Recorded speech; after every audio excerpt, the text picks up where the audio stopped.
Welcome back to Decadorks. We're the 12-sided guys. We have Scott as Ornan. At your service. Sabrina as Sylvie. Oh, hi. Jordan as Mogram. You are most welcome. Matt as Guy. That is my name. Don't wear it out. And me, Paul, as the new power vacuum in the town of Barograd. You can't see me, but I'm now rubbing my hands together menacingly, and there is a slightly devilish upturn at the corners of my mouth, indicating the barest hint of a conspiratorial smile. When you said that, I thought you were talking about that you were a Dyson. Yeah, I immediately actually thought of a real vacuum. That is exactly what I was thinking too. Well, and now a coy wink to the pretend camera. Bling! All right, everybody. Big news, big news. Thanks to our very own Matt as Guy. That's your hint. That is my name. Don't wear it out.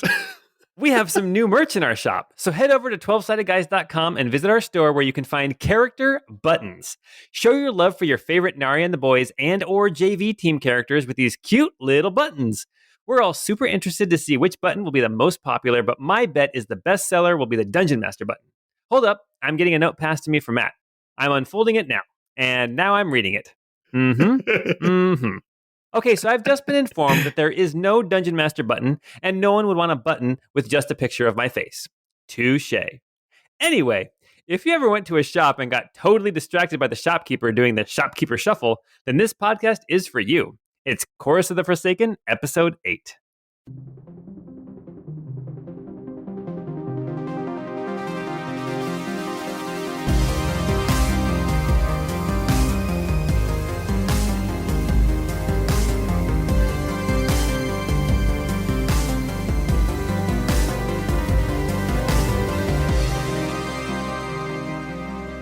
Why couldn't that shopkeeper just stand still? I know.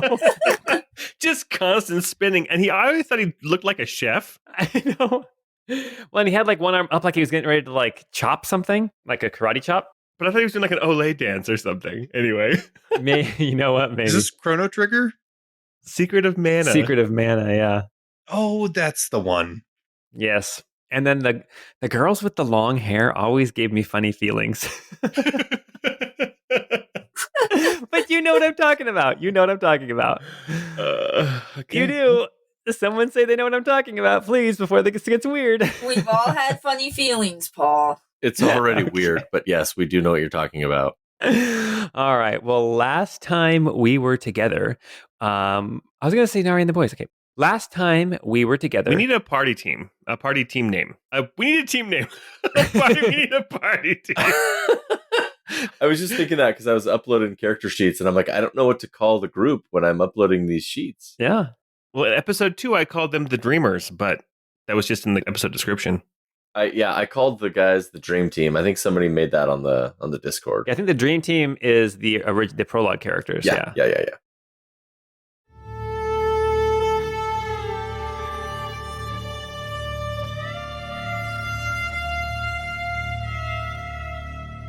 Last time we were together, Ornan, Sylvie, Mogram, and Guy had a conversation with the steward of Grimley Castle, a man named Edmund, who had locked himself in a room to avoid getting butchered by you guys. We don't butcher, we flash fry.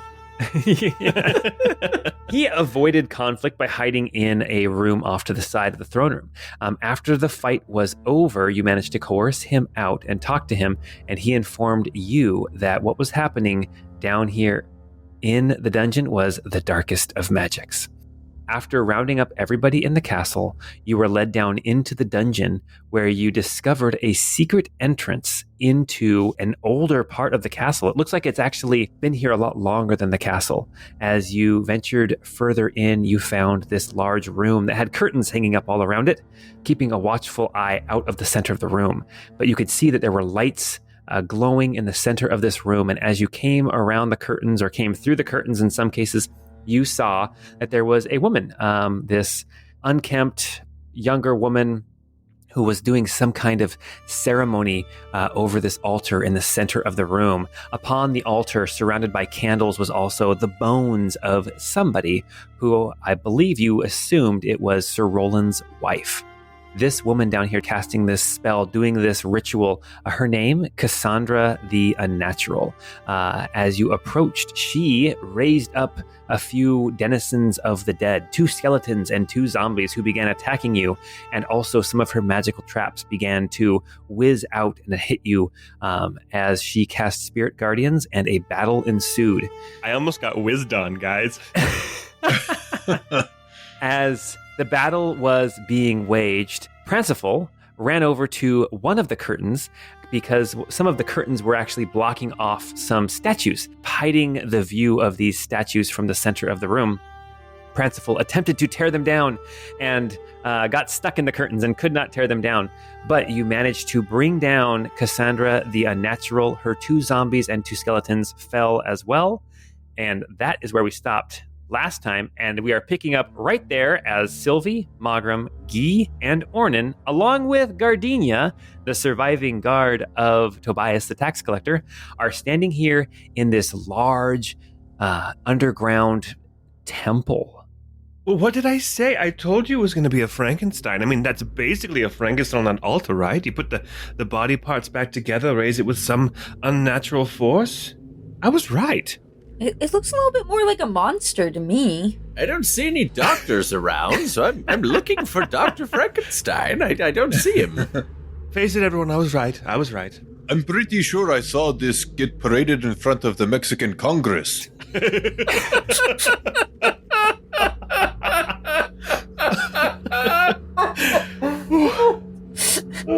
a little late, but hey. Ornan is going to dismiss his worm. What the hell was that? Oh, well, that was an old friend of mine, and we might have to discuss things later. And, Gardenia, you're gonna need to be cool about some things that I need to know that you're not gonna go and talk about what we just did. She looks at the 4 of you and she says, "You've kept me alive down here, and for that you have my gratitude and you have my silence." I always knew I liked you. You were my favorite. Not Garth, that other guard. Can I do like an insight check on that just to make sure that I believe her? Okay, yeah, go ahead. Make an insight check. I'm glad Mogram's thinking. I was also sus, but I didn't want to say it. I'm already kid killer. Mogram only rolled a 10. I think because he was like incapacitated, basically, if it weren't for the gaining of a level that allows him to sit up straight. So he's probably a little distracted. Now I'm not sure if a 10 is enough for him to realize what's going on. I mean, you have no reason to doubt what she has to say. I mean, you guys you've shed blood upstairs in fighting off Sir Roland and his retinue. You guys used some of your abilities there. And now she followed you down here even after seeing all of that. So you have no reason to doubt that she would not keep her word. Okay, that works. All right, well, I'm going to go help my dog. And I'll walk over and help Pranciful. I'm going to describe the room a little bit more. So this room is roughly square, and you entered in on the north side. Here in the center of the room where you guys are standing, there are staircases leading down into a depression in the floor. The lower area is probably about 60 feet by 60 feet square, and in the center of that is this slightly raised platform with an altar surrounded by candles, and there is the bones of somebody on this altar. Now, straight west and straight east of the altar, up the stairs, on either wall of the room, you can see that there are these curtains that have been hung. Pranciful saw behind one of the curtains on the west side, there is a statue of a woman. It looks like these curtains are blocking the view of that statue. There's also columns holding up the ceiling all around the room. And then on the south side of the room, there is this half column that comes off the wall. And on it, you can see that there are some tarnished old plaques. And then right above the lower area, there is a table covered in odds and ends. You got bottles and you've got vials. You've got little dishes with powders and things in them. You see some books that are open. And in one of the corners of the room, there's also a curtained off area that's not like symmetrical with the other curtained off areas. Got it. Mogram's going to go and check the body of, what did you say her name was again? Cassandra. Cassandra the Unnatural is what she was called by the steward. Cassandra the Unnatural. Yeah, I'm gonna check her body. She's wearing thick hide armor. She's got a cloak on. It doesn't look like it's anything fancy. You can see that on her, she does have a book. She has a dagger in her hand. She also has a spear. And in her pocket, you find some gold. It looks like you find 36 gold, 15 silver. And you find a note. Nice. I will eventually, we can do it right now, but I'll be handing out that gold and silver equally to the rest of the party. Okay. So that'd be 9 for each. We'll include Gardenia in there too. Yeah, make it harder. 7 for each. I mean, she's here. She's basically doing the exact same jobs we are. Sure. And then 3 silver for each of us then. Okay, cool. Yeah, so you also find like a little folded up piece of paper in her pouch. Guy, you are over helping get Pranciful unstuck out of the curtains. What is Sylvie and Ornan doing? I kind of want to be examining this the skeleton and see if I can kind of figure out what exactly. I mean, I'm assuming I know what's going on, but kind of get a better idea of what's happening. Why don't you make an Arcana check or an investigation check? Ornan is heading down south to some of those tables to look over some things. He's looking for the money to give back to Tobias. Okay. Why don't you make an investigation or Arcana check as well? Hey, Sylvie, be sure to check for bolts in the neck. It's a sure sign of a Frankenstein. Yes, I've heard that. All right, so Sylvie, you're down there checking out the altar. What did you get with your Arcana? I got a 23. With your Arcana check, as you are looking, you see that there are powders spread over certain parts of the skeleton. You can see that there is a feather grasped in one of the hands, one of these skeletal hands. These bones, there's still a little bit of flesh to them. And it looks like these bones are probably, maybe 10 years in the ground. They're not brittle and dust like you would expect from an ancient ruin or something like that. And in fact, as you're down looking at these bones, you can see in the corner of this lower area that there's actually a coffin that looks like it has been set over to the side. It looks like it's covered in dirt. It's starting to deteriorate, and more than likely, this coffin is what these bones were in. Well, she looks fresh. You're fairly certain that this is an attempt to somehow raise the dead. But with your Arcana of 23, you look at everything that's been done, and you see that what has been done so far is not enough. In fact, it's not nearly enough to do what you think they were trying to do. Either this isn't all of it, or he was kind of scammed, because I don't think this Pahoftma was very good at what she was doing. I don't think she was getting very close. So, Ornan, what did you get with your investigation as you were looking for the money, for the taxes? I rolled a 14, and with my investigation, I got a 13.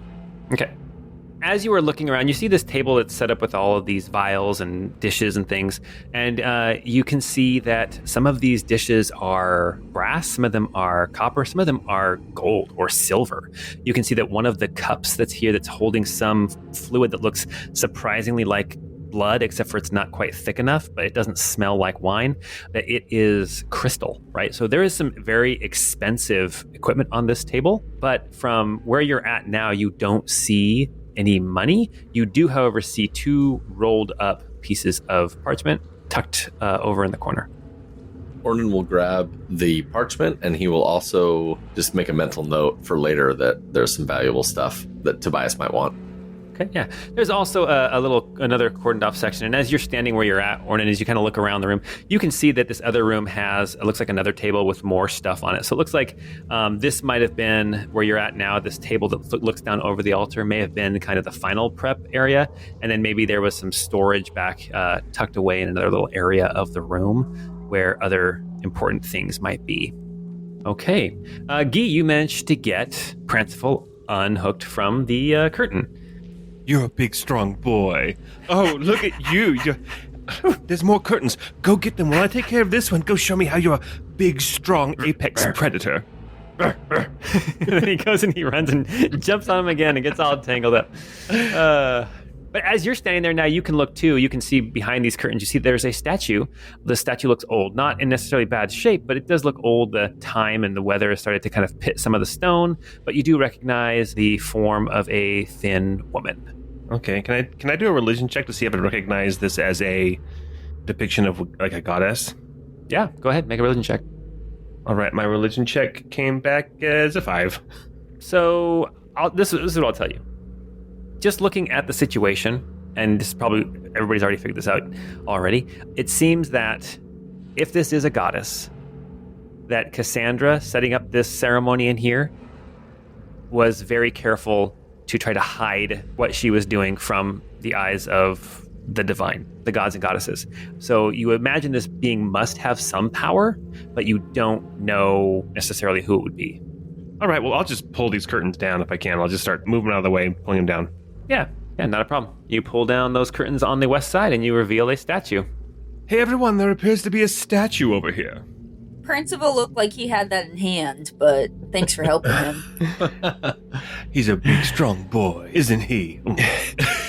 Then I throw the ball and it squeaks when it lands, and then he runs and gets it and brings me a pouch with a bone in it for some reason. Yeah.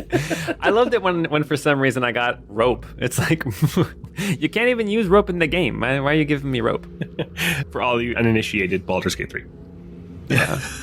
So, Malgrim, after he looted Cassandra's body, he walked down the steps. He grabbed the book, the note, I'm guessing the dagger and the spear and stuff she had didn't seem magical at all. How are you going to determine that? I guess I'd pull out my toning rod and use that if I could. Yeah, go for it. You spend some time with your rod and you get a... Oh, yeah. A good feeling washes over you. I'm just going to look the other direction over here. You feel warm and a little flushed. Oh, gosh, you guys. All right. You spend some time working with the toning rod, and it gets very toned. What is the deal? Dude, Jordan, I don't know if you're doing this on purpose, but your characters always have some kind of rod they're fiddling with. Hey, I mean... No defense. What can I say? I'm full of Freudian slips. Oh my gosh. Okay, no, you can see within 30 feet of you as you're moving around the room, you can see that it's not that these powders and these fluids are necessarily magical, but you do get a little ping off of them that they are used in magic. Like they are magical components. The dagger in your hand, though, is magical. Oh, cool. You do detect magic, not from the spear. The book as well is magic in that it contains magic. Like the glow doesn't come off the cover, but it comes out of the pages, if that makes sense. Yeah, for sure. Okay. I'll leave the spear, but I will, of course, grab the book. I think you said there was like a note, right? There was a note that you found in her coin pouch. Cool. I will take that and the dagger in particular. Okay. Cool. And then after that, I was going to head to the east side of the room to kind of peek behind the curtains and maybe move those out of the way if possible. Yeah, sure thing. So as you look behind the curtains, you actually see a statue that is mirrored on the west wall. It's the exact same statue, but the pose is exactly mirrored. And as you pull those curtains down, there are now 2 statues in this room depicting some woman. Cool. Could I try and do a religion check myself? Yeah, go for it. Let's see if I have any better luck. Ooh, nat 20 for a 24. As you look at this statue and you look across the way, you see, even though the statue is old, it hasn't really been out in the elements, so it still retains most of its form, just whatever wear and tear from time. You see a thin woman with long hair. You see the ears are pointed, and you detect this is obviously an elvish deity of some sort. You see that she is holding what looks like at one point the hands were holding something that wasn't also made of stone. So like, you know how sometimes they'll make a statue, but then they'll put like a real thing in it, like a statue holding a spear. This was holding something. And as you are kind of looking around, you look at the fingers, it looks like this was holding a harp or a lute of some kind, some kind of a strumming instrument. You can see that the fingers are ready to strum. There is a sword on her waist and a bow on her back. And you get this feeling with your natural 20. This is a goddess, more than likely, named Eilistrae. And I tried to say it right, and it's hard. It's an actual deity from Faerun. And it is a forgotten or dead drow goddess of beauty, song, dance, sword work, hunting. All the cool stuff. Yeah, you would know with your natural 20 that the Drow have one goddess, but they used to have more. And this depicts one of them. Ooh, that's very interesting. I don't know that I'd necessarily tell all that to the group. Well, maybe I would. Maybe I would turn around and be like, This is interesting to see a drow goddess depicted in these places. One does not often come across these things. The castle must have been built on top of this space, though. This chamber seems much older than the castle on top. Yes, it would need to be significantly older. And one thing with your natural 20 that you would also note is that Eyeless Trai, oh my gosh, it's such a terrible name, that this goddess, she sought to come to the surface, right? So whereas Drow typically live underground, she sought the surface, she sought sunlight, she sought the upper world. And so that might be why this temple is so, I mean, it's still underground, but it's not deep underground. yeah, this would be pretty close to the surface, I think, for what Drow would be more used to. Mm-hmm. Okay. It also means that this is an ancient temple. Orin, did you know this was here? Is this common knowledge among the residents of the town? It's not something I'm familiar with. I've never been down here. And there was only one entrance or exit, right? That we found so far? That you found so far, yeah. Gardenia is going to say, now that it's clear down here, I'm going to go get Tobias so he can come down and help try to figure out what to do about the tax situation. And she leaves the room. All right, quick, everyone. Grab anything that's not nailed down that you want to keep. Legit. That's exactly what I thought. It's go time. You grabbed the book, right, Mogram? Yes, she had the book and this dagger as well, which I need to do some investigating. They both are emitting tones of arcane effect. She also had a note in her gold pouch, but we can look at this later. I found these 2 scrolls here. I'll keep them in my backpack, and I'm going to stuff all these plates and bits and bobs on this table. Might be able to fetch something for Tobias. To pay the old, pay the debts. Honestly, I mean, the statues themselves may be worth something if somebody wanted to come remove them and put them in their foyer or expansive gardens. I feel like that's what's so strange is if the statues were movable, I feel like they would have been moved at this point. Otherwise, why is he keeping a secret shrine to an ancient drow goddess? It's weird. Hey guys, there might be something to look at over here. Mogram made his way to the southeast corner of the room where there was kind of a tented off section. Yeah. I will go there as well, but I will say as we're coming up, yeah, I got the impression, based on the explanation of kind of the magic that was being used, that maybe they didn't really understand what this place was even for. It sounds like they didn't really know what they were doing, or maybe this unnatural mod, what was her name again? Cassandra the Unnatural. Cassandra the Unnatural. Maybe Maud was a charlatan and just taking them for a ride. That's almost what it feels like. What could you have spent the money on if they're not even doing this properly? There's also the possibility that she's just a very confident narcissist who thinks she can do more than she really can handle. Perhaps the reanimation of the dead is a very, very tricky thing. I mean, to bring back skeletons or zombies or to bring back the undead is one thing. But to try to bring back true life, if that was the objective, that is something that could be very, very tricky. Yeah, and Sylvie, you know that based on your brief interaction with Cassandra and what you've seen here in the room, not nearly enough to bring back a life. But is it even nearly enough to, bring back a zombie? Is that the kind of vibe we're feeling? Or is it more just like this person was totally out of their depths? With your Arcana check, you know that, yes, definitely able to bring back a zombie or raise a skeleton for temporary service. If we're going to talk game terms, maybe level 3, potentially level 4 type spells, but nothing like a level 7 or an 8, which you would need for actual resurrection. She might have been able to raise a thrall who would have taken a few arrows, but certainly I can't imagine that Roly-Poly would have wanted to Roly-Poly with a wife like that. Well, honestly, he seemed pretty delusional. And I'm wondering if her plan was more along the lines of create a zombie or skeleton thrall and then just cover it up with a simple illusion. and trick him long enough for her to skip town with the money. Yes, this is possible, and desperation can lead one to do many strange things. I would not be surprised if he was desperate and lonely and missed his departed wife.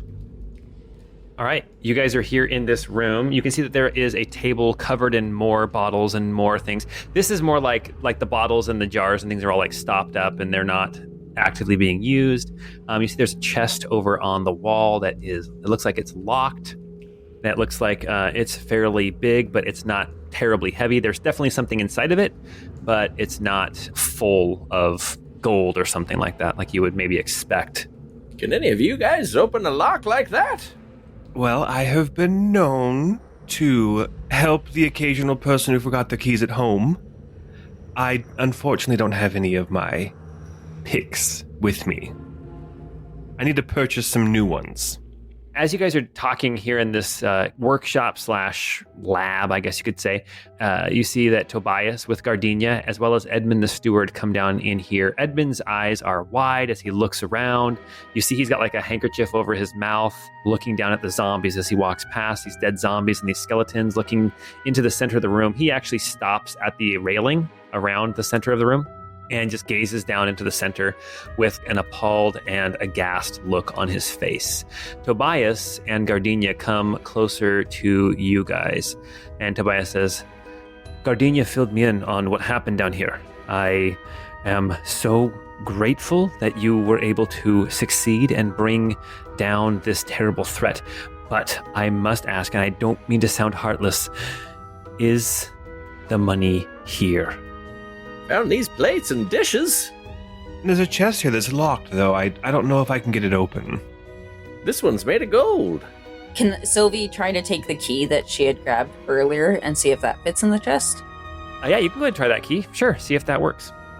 All right, I'll stick it in there and go for it. As you put the key in and you turn the key, you hear a little click in the mechanism and the chest pops open. Inside, you can see that there is gold in there, but it is not that much. I mean, it's a lot, probably 120, 130 gold, which is a lot of money, but you would know that's probably not enough in terms of taxes for this whole town. Tobias steps up. He's like, did you find it? Did you find it? And then he looks in and he's like, oh, his shoulders slump and he puts his head in his hands. And he reaches into his vest pocket, pulls out a little flask, takes a little swig, puts the lid back on, takes a big breath, and says, okay, here's what we're going to do. We're going to grab anything of value that will fit in this chest, and we're going to go through the castle and find anything of value that we can take that's not bolted down. And we are going to try to make up the missing money. Just so we are clear, ballpark, how much is the Baron expecting from Sir Roland? 1,000 gold pieces. Oh, that's so much money. He says, yes, it's a lot. And I see that there is a lot here that might fetch a price. You can see he's like sweating. He's starting to panic a little bit. He's like, nowhere to go but forward. And he starts grabbing dishes and things and dumping out dusts and powders and then tossing them into the chest. I don't mean to be rude, sir, but does this not disturb you? I know that the money's important, but the fact that one of our knights ruling one of your cities is performing necromancy in the basement? Yeah, just so we're all clear. I mean, we obviously have, shown some powers here, whatever, but we're not cool with this at all. We saw this and we're all like, oh, what the hell? This is evil and bad. We would never do this. Yep. None of us like magic, and sure, none of us use it. You can see he reaches up underneath his jacket again and grabs onto whatever is around his neck, some kind of a pendant or something that you've seen him hold on to before. And he turns to look at you, Sylvie, and he says, I understand that this is a terrible situation. This is dire indeed. But I need you to understand that if I don't get this back to the Baron, I'm a dead man. I was going to suggest that perhaps it is in the best interest of the Baron to seize the property itself from Sir Roland, use that to settle the discrepancy of the taxes, and have the Baron put somebody in charge as kind of a provincial steward until somebody else of sufficient rank and nobility can be found worthy of taking over the leadership of this area. But I don't know if that would satisfy the demands that the Baron would have to face, but it could be a potential path forward. That sounds maybe a little more long-term than you have, though, Tobias, right? We are on a tight schedule, as they say. He says, yes, we are on a very tight schedule. But what you say has merit. This castle it's worth something, at least. And something is better than nothing. And he steps back out of this little area and he says, Edmund, I need you. I need you to go and find the deed, find the writ of ownership for this castle. You need to bring it to me now. And then he and Edmund actually then wander out of here again. But before he does, he turns back around and he says, just leave everything. I'll be back down here and I will figure out what to do with all of these knickknacks and all of this paddywhacks. And then Edmund, Gardenia, and Tobias leave the room again. I'm totally going to look at this table to see if there's anything valuable and maybe take it. Not valuable in terms of gold, but like information or magical items or things of that nature.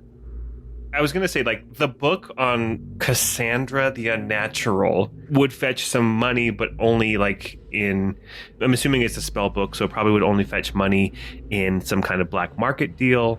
Mm-hmm. So things that are not readily convertible to cash in legal, upstanding ways, then I'm fine taking. Yeah. And I would say that Sylvie, being who you are and being raised the way you were, recognizing that Cassandra is some sort of a magic user, you are naturally just wondering, I wonder if there is a spell book, because that can be very valuable to you. Yeah. I don't know that you saw Mogram grab anything, but Mogram, as you're looking through, you can see that there are some herbs and potions and things that you were looking to acquire here in town. You see some of those same ingredients here.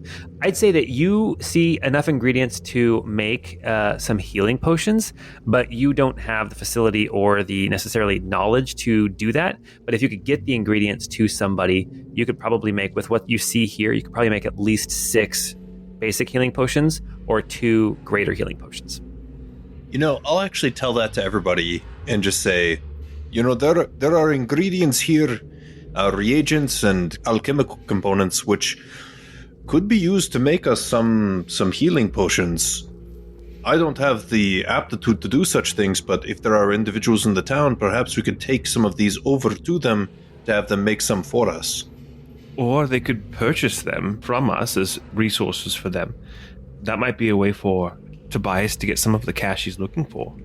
We could leave a note here. We could put post-its on everything, what we think the value would be.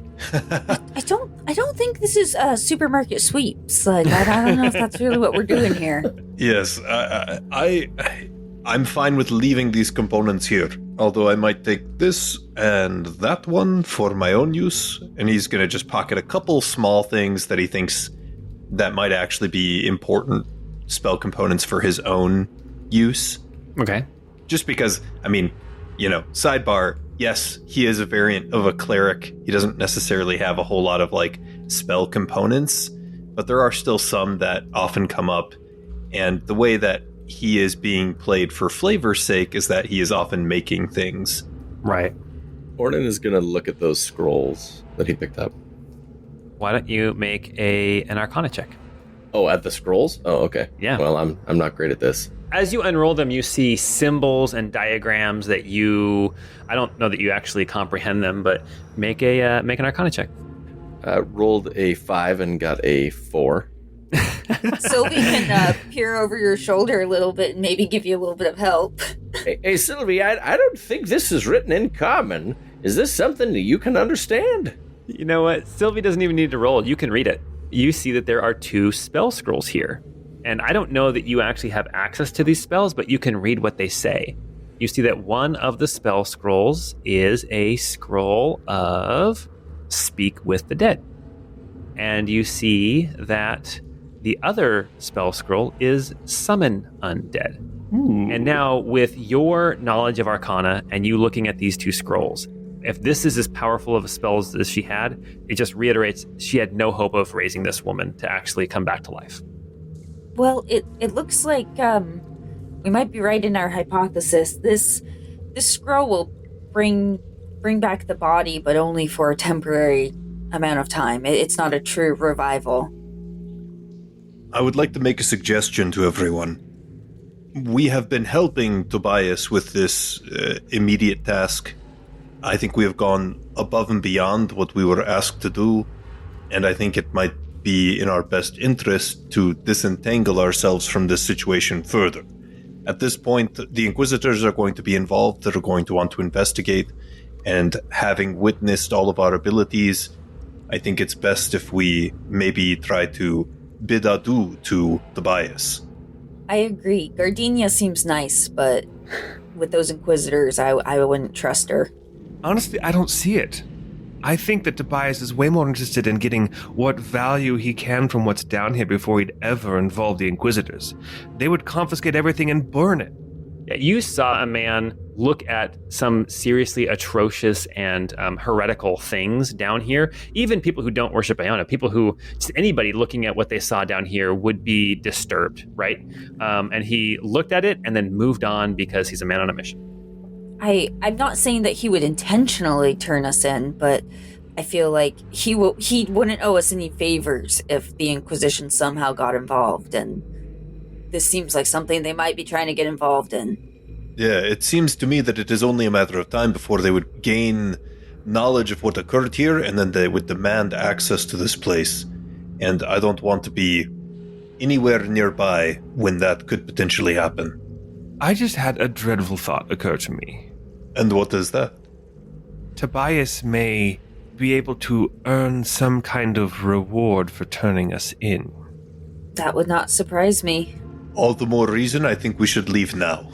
Do the Lamplighters offer rewards for information or practitioners of witchcraft?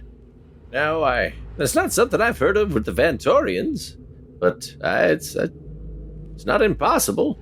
What about you with those, have you heard about that with those Krakenekistons, or whatever you said they were? The Krahenest. It is possible. I was much closer than I thought I was going to. Yeah, you were actually very close. That was solid.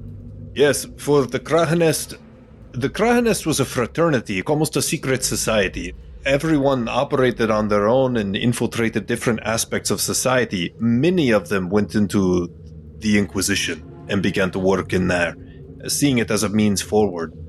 But almost all of them have some element of self-interest, and so depending on the province or the city in which you were, it is entirely possible that they would use rewards or money in order to turn the tide in their favor. All right, I'm going to go talk with Tobias right now. I'm going to see if I can't warm him up to us even further, just to make sure that we have at least a little bit of time before potentially being ratted out. I'll go with you if you are okay with this. Yeah, let's go. And I'll let him pet the dog. That always works. All right, so Guy and Magram and Pranciful are leaving this area, going back up to find Tobias. What are Sylvie and Ornan going to do? I mean, I don't know, Ornan, do we need anything down here? I don't see anything else of note that we should take. I do wonder if perhaps we use that did you say speak with the dead one? Yes. We could, perhaps ask Roly-Poly where his money is. Maybe he'll tell us. You know, I've heard that the dead aren't fond of talking to their killers. Oh. I learned that the hard way. I don't know if you found that out. Well, I didn't kill him. At least I don't think I did the finishing blow. I killed that man. I remember people buy their drinks. He always came in for the chocolate mead. The tall one that was hitting me with the axe. I don't think... Duncan, that's his name. But I don't think I killed Roly-Poly. He might talk to me. No, it was the Ignis Fatus, the Hinky Punk. That's right. That's it. That's right. Well, we might as well try it, I suppose. Or maybe it will fetch some money. We can just give it to Tobias. Or some wizard could copy it into their spell book, maybe. I don't know. I'm not even there. Yeah, I'm definitely open to using it to see what he has to say, but I wouldn't want to use it around Tobias. All right. Well, let's head on upstairs, I think. All right, so you guys are all going to head up then out of the dungeon? Yeah. All right. How many magical items did we not find? So you all come back up the stairs and into this dungeon. As you recall, the secret entrance was in this large, probably 20-foot by 15-foot cell covered in old straw. But as you come back up the stairs and out through this secret door, you are now in the basement. You don't see anybody else down here as you move through. As you guys come out of the basement and up the stairs, you are now here in the castle courtyard. You can see that there is an unused blacksmith shop. You can see that there is an open door where there are some latrines here in one of the corners. You can see doorways into like kitchen and storage. You can see archways that lead back into the main castle, as well as into the trophy hallway that you guys saw from the throne room. And you're back here in the courtyard. Hustling across the courtyard, you see Tobias and Edmund, as well as Gardenia, heading, it looks like, from one side of the castle to the other, as they are looking for where Sir Duncan may have left the writ that shows ownership for this castle. Tobias, can I have a word for a minute, please? Yes. Edmund, I'll find you upstairs. And Edmund continues off into the castle, and Tobias and Gardenia come over and speak with you. Says, yes, what is it? He's like, oh, of course, you want your payment. And he reaches into his purse and he fumbles around a little bit, and then he pulls out 7 gold for each of you and hands each of you 7 gold, making it a total of 10 per person. And he says, and this was definitely more than I anticipated, so here. And he reaches back in and he gives each of you 5 more. So you each got a total of 15 from him. Wow. I really appreciate all you have done for me, and all you will continue to do for me as we sort this all out. Well, about that. Yeah, by continue to help you out, what did you have in mind? I just want you to know that we also greatly appreciate the relationship that we've established so far, and the circle of trust that we've created between us. But I just want to make sure. I need assurances, Tobias. We put ourselves out there to keep you safe, and we need to know that that trust that we've given you will not be thrown back in our face and used against us. He steps over towards you, Guy, and he kind of stands close. He stands like face to face with you, and he puts his hand on your shoulder in like a camaraderie type of a grip, and he reaches into the front of his shirt and he pulls out the pendant that he has been grabbing, and it is a tiny little flame, which you recognize representing Aona. And he says, Guy, Mogram, Sylvie, Ornan, you have saved my life today. Now, Aona and her teachings may say certain things about certain powers and certain magics, but what I've seen today with my own eyes has led me to believe that maybe there is room for a more nuanced approach to my worship of Aona. I think that's a really great idea. You have my word that I will hold your secrets till the day I die. For some reason, all I could think of was from Dumb and Dumber when he's talking to the old lady on a cart at the very beginning. And he's like, old people, though slow and dangerous behind the wheel, can still serve a purpose. Oh, gosh, that's funny. Yeah, you have my word. Do I trust Can him? I insight that? Yeah, everyone can incite that, yeah. Guy got a 14. Malgrim got a 20. Ornan got a 16. Sylvie got a 16. You see in Tobias, behind the sweaty brow, you see an earnestness in his gaze, and you have every reason to believe that he is a man of his word, and he has given you his word. As you are here having this conversation, suddenly Edmund, the steward, comes stepping back into the courtyard, and he says, Tobias, there's a problem here at the front, and I don't know what to do. Tobias lets go of your shoulder, Guy, and he turns around and says, what's going on? And Edmund's like, you best come. And so Tobias goes to the front with Edmund. Oh, I'm shuffling after him. Yeah. I think we have to follow him. All right, well, onward, I guess. At a safe distance. Sure. I could go first. To the kill box. You guys head back into that first room that had the murder holes up above, and it had the arrow slits on the side where anyone who gained purchase into the castle could be attacked here in this first little atrium of the castle. And you can see that the double doors are shut, and you can actually hear pounding on the outside. It's not loud like a battering ram. It sounds like a fist. Someone's pounding on the doors. And Edmund turns to Tobias and says, "It's people from town. They want to speak with the knight." And Tobias kind of puts his head in his hands, has no idea what to do, looks to the four of you and says, "What would you do? Their knight is dead." Cast disappear on myself and sneak away. Well, you're gonna have to appoint somebody to take charge of things for now. Someone that can perhaps run the affairs until the Duke can step in. Baron, I'm not rightly remembering how the government works. It doesn't. That's the problem. Well, often in a town like this, there are often individuals who are kind of the de facto leaders, those that are trusted, often influential merchants or people of that nature. I would invite them in and show them the ritual site. This will help them to understand and sow some seeds of doubt or mistrust in Roland. And then when the news is broken that he has been put down, you come away as the avatar of justice, simply bringing justice to a wayward city that was being led by somebody of dubious intent. That, or we lie.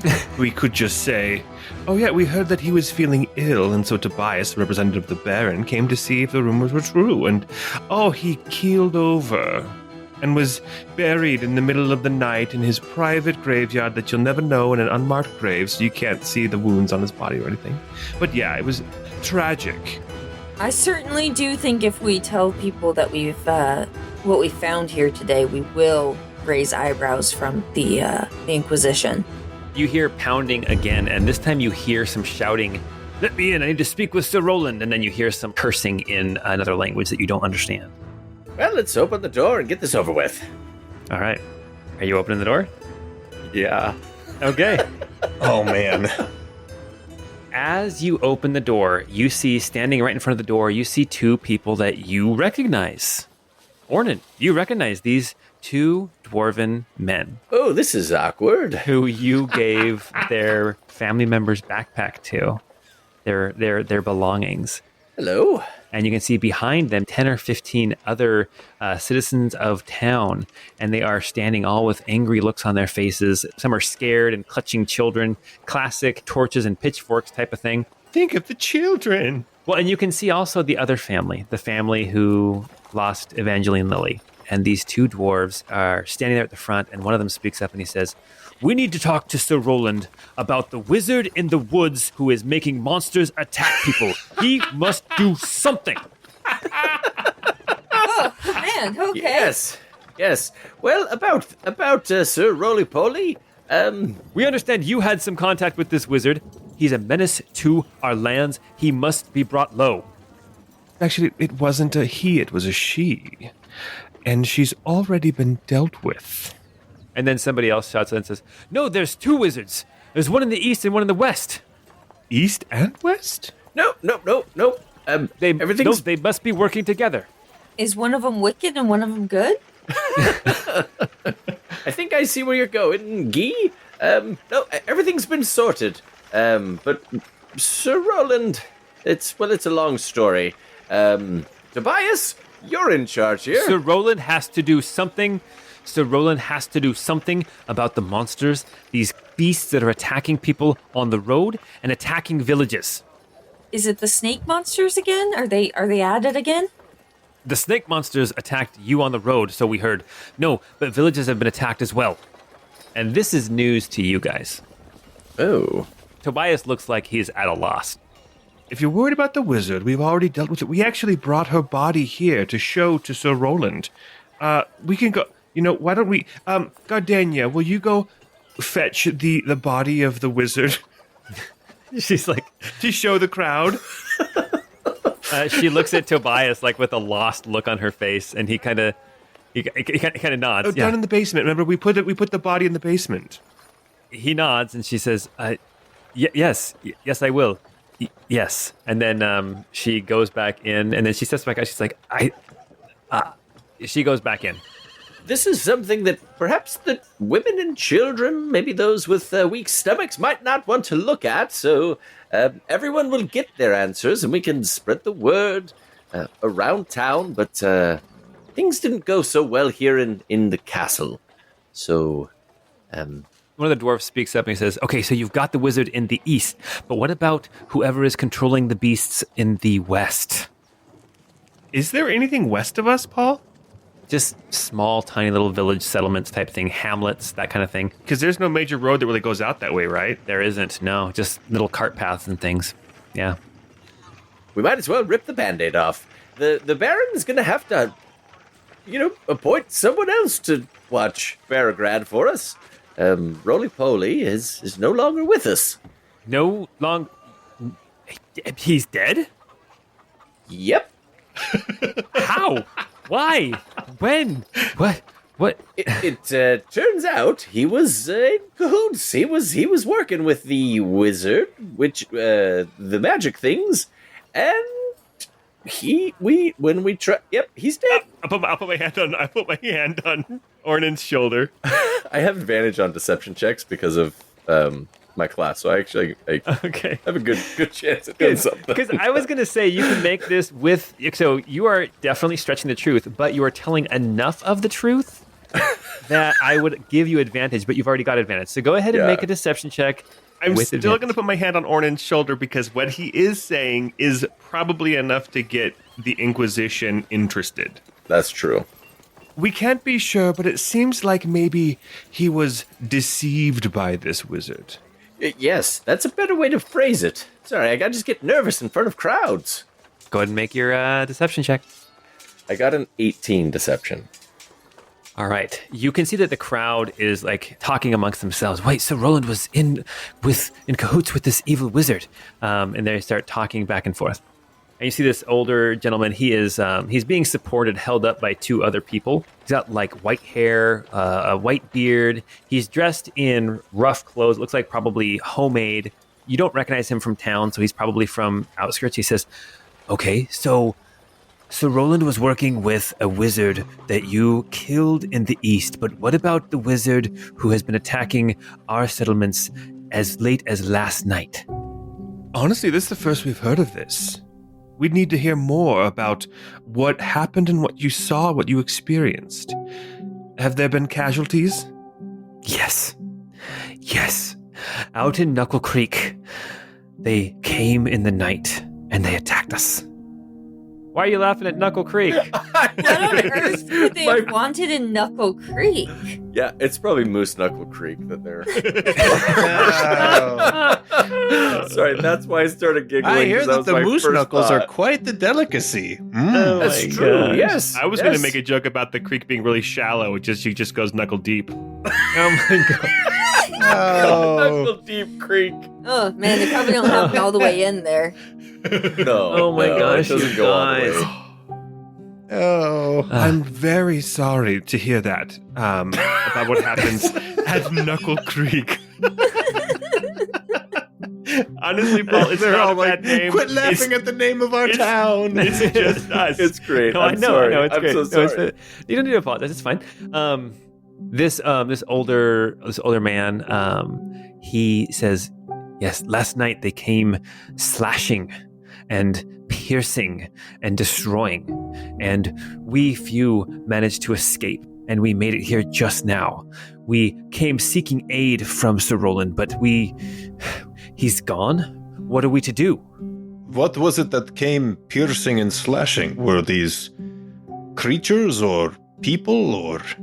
There were creatures, but there's definitely signs that there was someone leading them. There was one of our houses, one of the houses out on the outskirts. It looks like there was fire or some sort of explosion. Did they target anyone? They came and they took and they ate and they dragged off what they could. Mindless creatures, looking for food, looking for prey, and they found us. Well, we are most fortunate to have a representative of the Baron here with us now, and he claps Tobias on the back.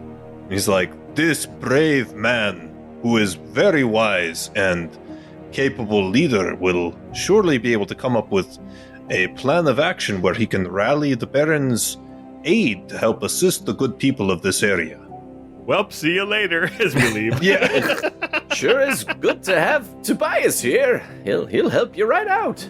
To be fair, that is literally his job. Kind of. He's a tax collector. He does represent the Baron. He is basically the highest ranking person here in town. This is just way out of his league. As you point out that Tobias is here and he can step up, he calls the older man up to him, as well as these two dwarf brothers. He says, "You three, why don't you come in with me and we will chat. We'll discuss what needs to be done and what I can do now and what I can seek from the Baron." And they go into the castle.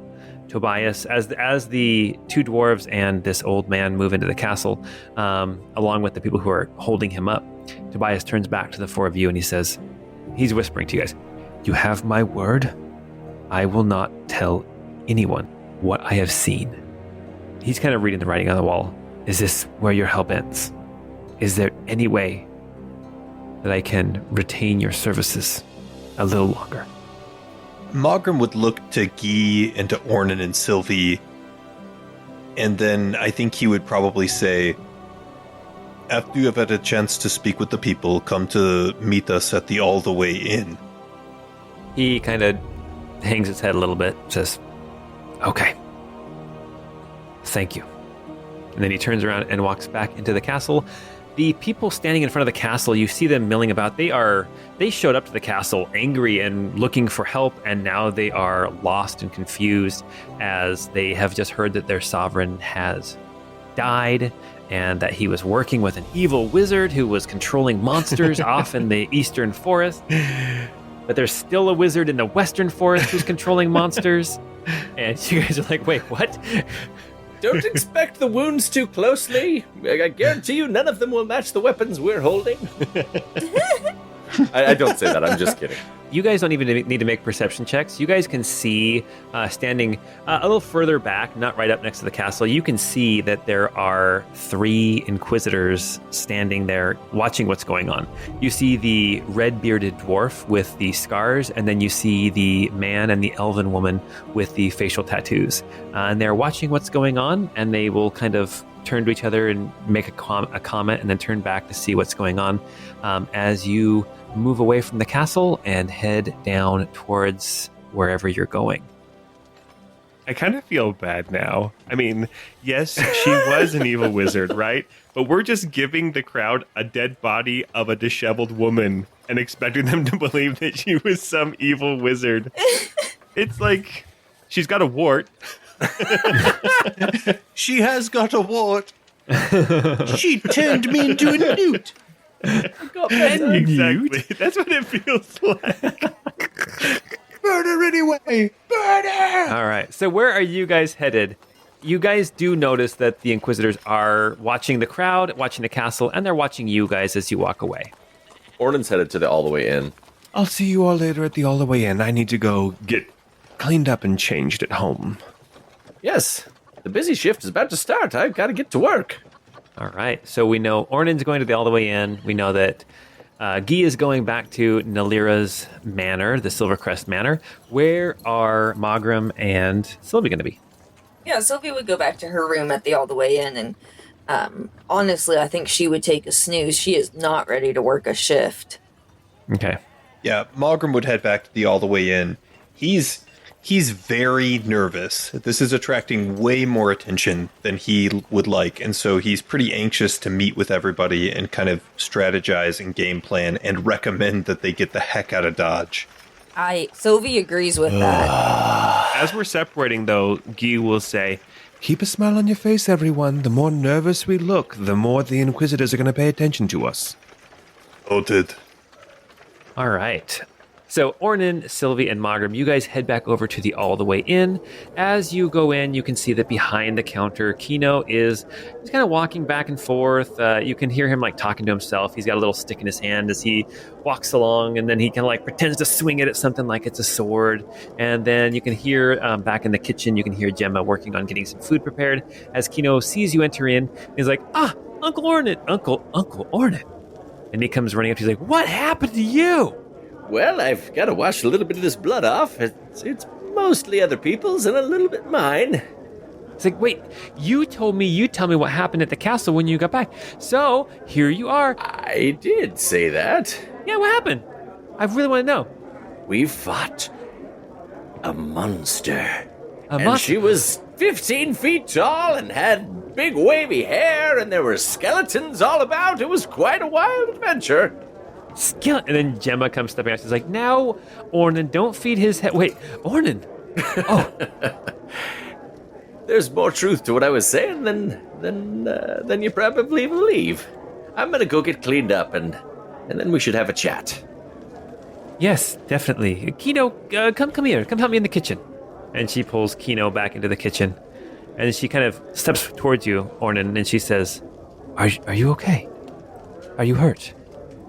Well, I took a hit or two, but my friends here, they took it worse than me. So, but we're okay. We made it through. All right. Orlin, is there a secluded or private place where we can all connect and chat after we've had a chance to freshen up and rest for a bit? Follow me. We have a secret basement where I grow the mycelium. It's over here. I can't remember where it is on the map. So great that it's a secret. No, it's actually this door here at the bottom. Okay. It's a door, but yeah. It's a door, but it's locked, It's a door. you know? It goes to the basement. No, it's not even locked. So here, I'll move you over. Let me move you. It goes to my house. It's not even locked. My house is on the other end.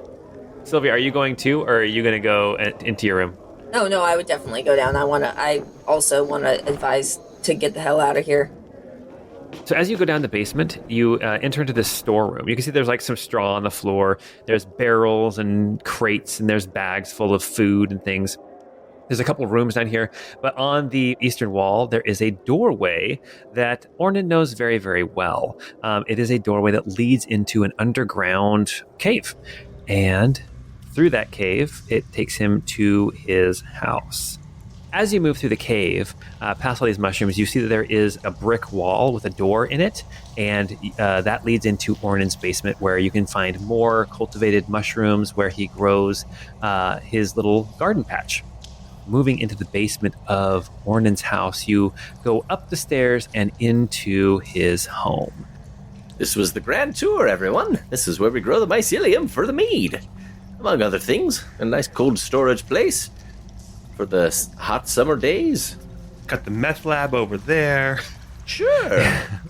As you guys come up the stairs and into this home, you see a quaint little home. It's not very big. It's probably like 30 feet by 30 feet square. It looks like there's one room that's like a living room / kitchen / dining, and then there's also, it looks like a bedroom. There's a little shed off the back where Ornan does all of his brewing, or a lot of his brewing. And everything in here is smaller scale. So, Magram, you are massive in here. There is not a chair here that is your size. There is a stool that you can sit on, but everything else has been shrunk down to Ornan's size. Your home is so lovely. Oh, I thought I'd invited you in here once or twice, but maybe I hadn't. Yes, you have a lovely home. Yes, it's not much, but I don't need a lot to be happy.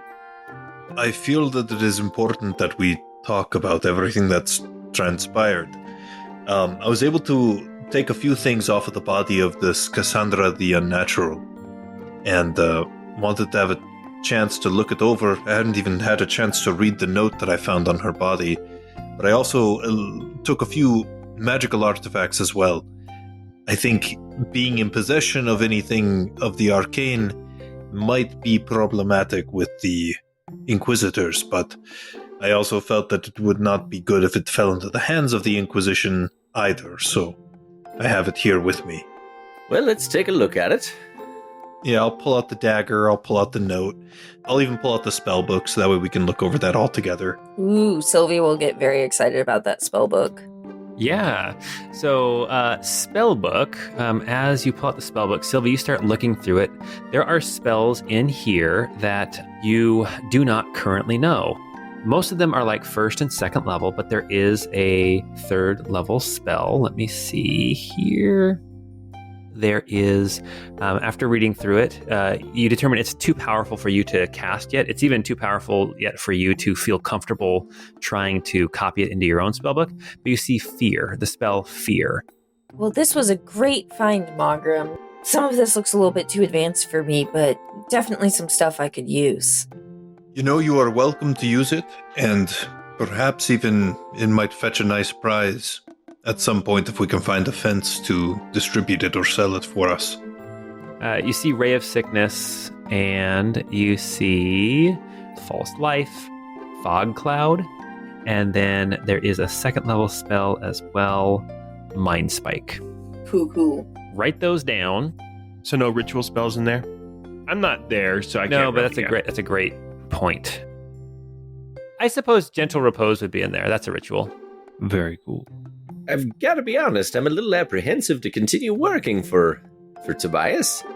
We've got a little too much attention on ourselves, and I think we're all in the same boat when I say none of us want any attention.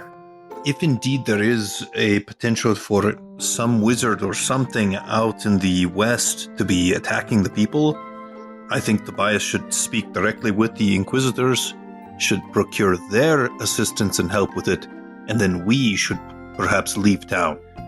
I agree. That's a great idea.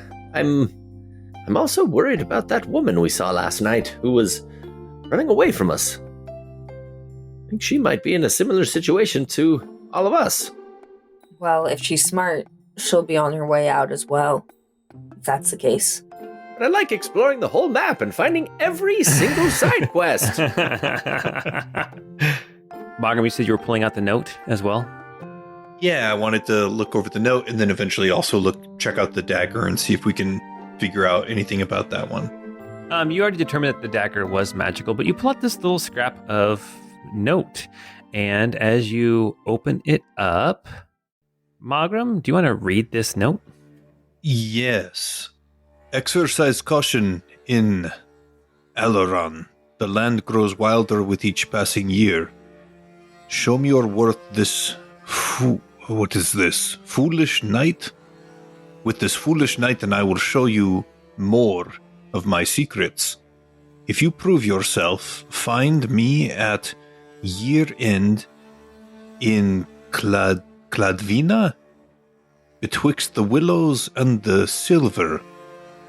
If you fail, perhaps there is still a way for you to serve. MB. What does MB stand for? Master Baiter. Oh my God. Always two there are, a master and apprentice. I've heard that. A master and a baiter? Oh my gosh. Master and the baker. This is interesting. You guys would know as you read that, Cladvina, you know that's a city.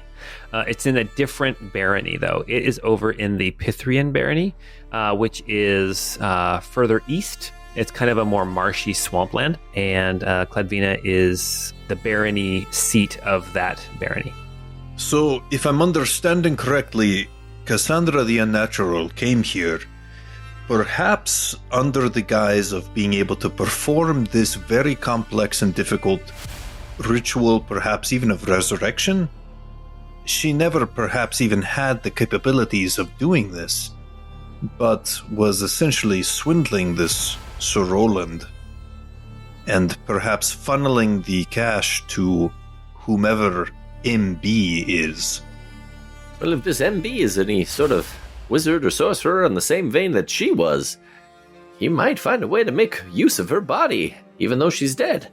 Yes, I think that was definitely a not-so-veiled threat. Do we think we should maybe head to what is it? Ladvina? Cladavina? Should we head that direction? Do we want to maybe discover more of what's going on? Perhaps. I guess it depends, because if we go there, we are inviting more trouble for ourselves. But we could potentially recover the missing gold. I would imagine that this Tobias would be most grateful for that. The question is, do we want to help Tobias? Not particularly. Over at Silvercrest Manor, while Guy is just kind of washing out his armpits and stuff, he's just like, I actually kind of like that Tobias fella. I like helping him out. And it's been kind of lucrative, so. We were actually just about to jump over to Silvercrest Manor, as a matter of fact. Guy, you are in your room back at Silvercrest Manor. You are washing out your armpits, cleaning off the blood, checking little scabs and cuts. And I imagine you probably have your shirt off. You're standing there in just your pants. Which might as well be a second layer of skin because they're so tight. Behind you, the door opens. And standing in the doorway, you see a rather attractive older woman. Pale skin, black hair. You can see Nalira Silvercrest standing in the doorway. She's dressed not overly elaborate, but you can see that her dress is very well made, and it hugs her curves, and she looks Tasty. She looks tasty, yes. And she steps into the room and shuts the door behind her. She says, "Oh, my Guy. Well, what happened to you?" Just taking a job in town, earning a little bit of extra spending money. You don't need to worry about it. She steps up to you and she puts her finger on your chest, wiping away a little bit of blood. And she's like, "Well, don't go marring your skin. It's my favorite part." I like your skin. It's so specific. I want to wear it. Let me say something different, please. She's like, "Please take care of yourself. I wouldn't want anything to happen to you." Well, I appreciate the concern. How have you been? It feels like days since I've seen you. It has been. I've been so busy now that my son's in town, and you and I never got to reconnect. I'll hold her hand. Tell me, as she kind of leans close and puts her head up next to yours, her hair brushes against your bare chest, and she kind of whispers in your ear, "Tell me, what did you find when you met my son? What was your impressions of him?" My impressions of him? He seems like a nice enough fellow. He seemed apprehensive to return home, though, I must say. That's probably no secret, though.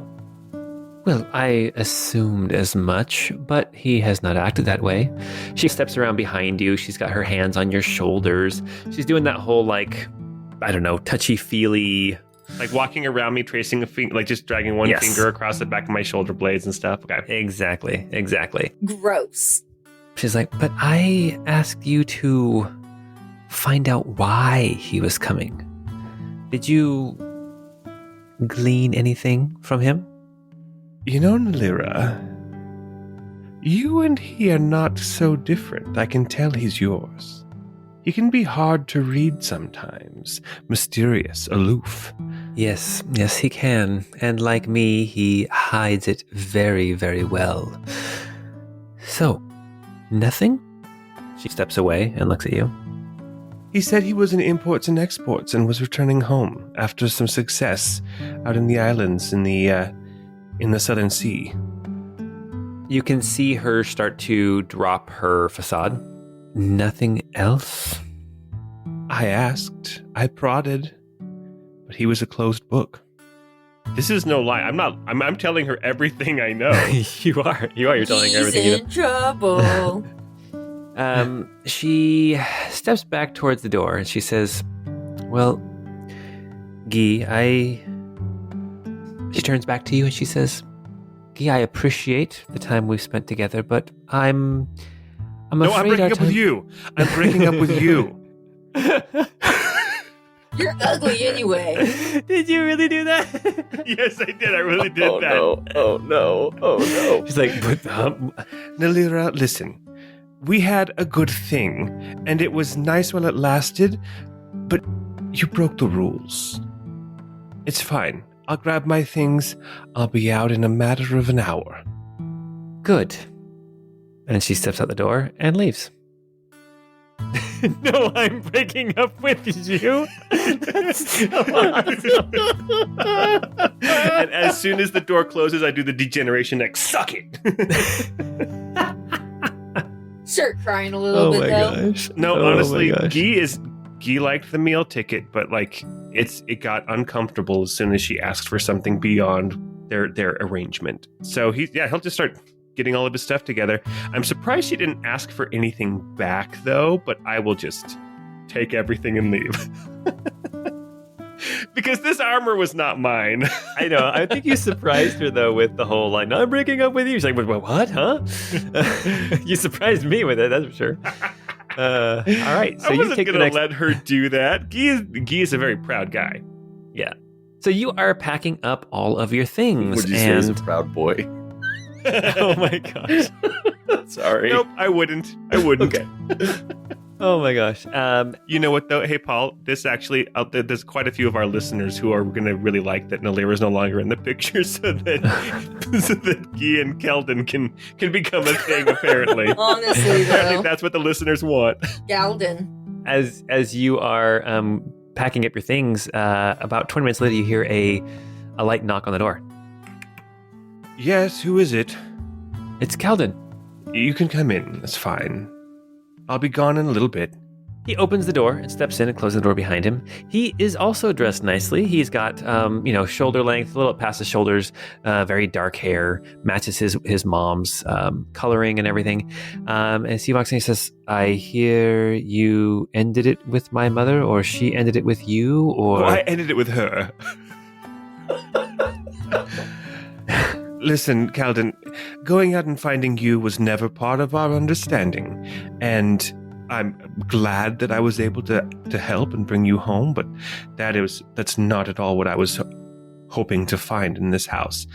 But speaking of which, did you find what you were looking for in the basement? No. I can't get into the safe. I may be able to help with that. If you could get me some tools, I may be able to get that open. You know, a little parting gift before I leave. I'll see what I can do. Why would you do that for me? I don't know, sow a little chaos on my way out. Burn some bridges. You know, so some people key their ex's car. I'll just open the safe for their son, who's my age.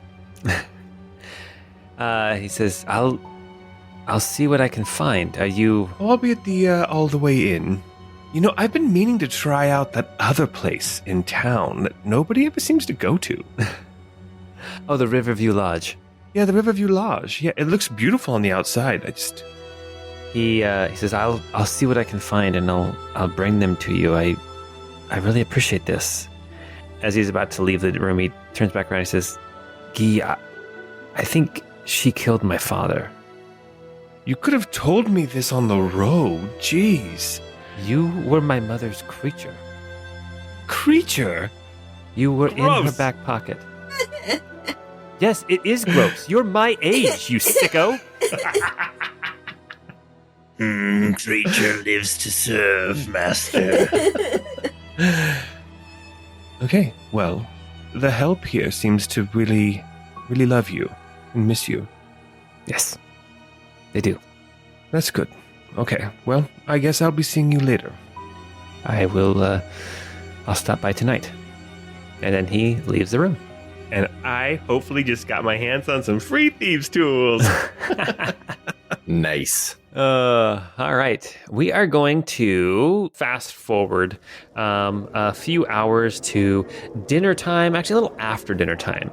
We're back over at the All the Way Inn, and we have Ornan at the bar working. We have Sylvie and Magram and Guy are talking. We have Ryla, the caravan driver, is back out in the common room finishing up some dinner. We have some other people moving about in the inn, and we have Gemma comes out of the kitchen, wiping her hands on her apron as food is done being served for the night, and she steps in towards you, Ornan. She says, Ornan, something's on your mind. Yes, it's been a day. Well, it's been a couple of days, and I think that I don't know that I'm safe here anymore. What do you mean? Well, and I'll relate everything that happened, both on our trek out to the caravan, and then everything with Roly Poly, and I'll say, I think we've drawn a little too much attention from the Lamplighters, and I don't know that I can stay here much longer. I hate to leave you and Kino, but look, I made about 20 gold today, and you can have it all, but I don't think I can stay much longer. I don't know that it's safe for you and the boy. And she's known about your powers all along, right? Yeah, she has. Yeah. She puts her hand on your shoulder and she says, I worried when those acolytes of Aona, when they came to town, that this might happen. I worried that you'd have to run.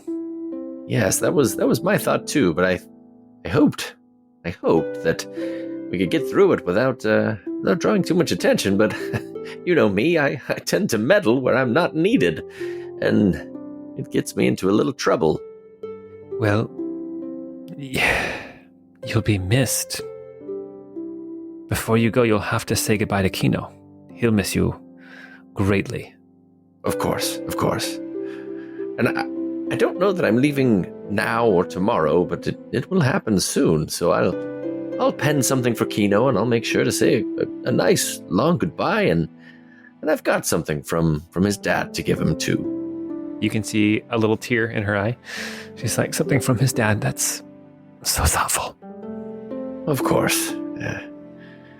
His father was dear to both of us. So, well, you can have the home that I built. I'll leave the key for you. You don't have to live in that room over there, unless if you'd like to. You could rent out the house, do whatever you want. It's yours. But I promise I'll do everything I can to come back. She says, I tell you what, I'll keep your home, and I'll make sure it's just as you left it when you come back to stay. I appreciate that. I'll send money regularly, and if I stop sending it, well, I guess you can assume the worst. She kind of bites her lip and nods, and then she rushes in and gives you a big hug. I'll give her a hug back, and yeah. Okay. And with that, with Sylvie and Guy and Magram finishing up their food and drinking whatever drinks they're drinking, Ornan and Gemma sharing this tender moment, we are going to stop there for tonight. Ooh. All right, you guys. Well, I had a heart breakup, guys. yeah. No, I'm breaking up with you. Oh my gosh, that was I thought Guy was going through a Sleep With Everybody playthrough of the game. Like, I thought he was going to really try for...